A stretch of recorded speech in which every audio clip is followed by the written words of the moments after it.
Hi everyone, in this video I'd like to show you why you need to use R-27ER when playing Russian top tier. Now you can say, but hey, R-27 is a Fox 1, how are you gonna fight Micas and AMRAAMs with it? And I'll say that R-27 is the fastest missile in the game, and if you play it right, it will only show up for a couple of seconds on enemies' RWR, leaving them no time to dodge.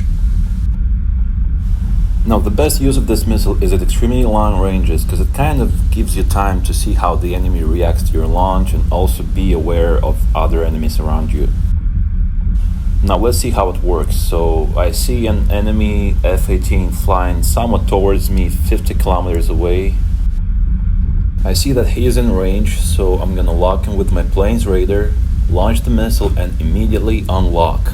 So obviously he's got a launch warning for my plane, but since the lock appeared for only a couple of seconds on his RWR, the guy may just ignore it because everyone's RWR basically never shouts up, especially in the high player count lobbies. In the meantime, while the missile is still traveling, I keep him on my TWS radar mode, and when I feel like the missile has traveled long enough and is close to the target, I hard lock him again so it tracks properly.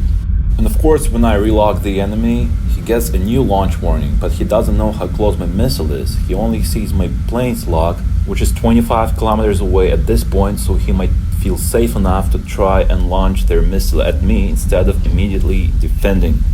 You can say, oh, this guy was an easy target anyway, I could have killed him with R-27, blah blah blah, but I don't know about you guys, but in my experience, nowadays, even zombies know what to do when they see the word MSL on their RWR for more than 10 seconds.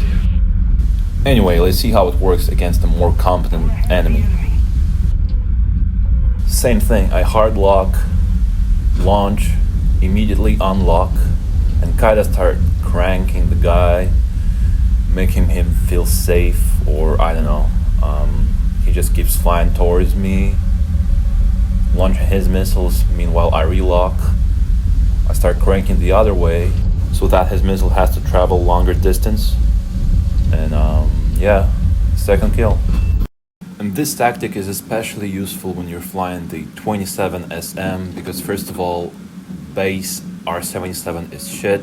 Second of all, the Su-27SM radar is shit.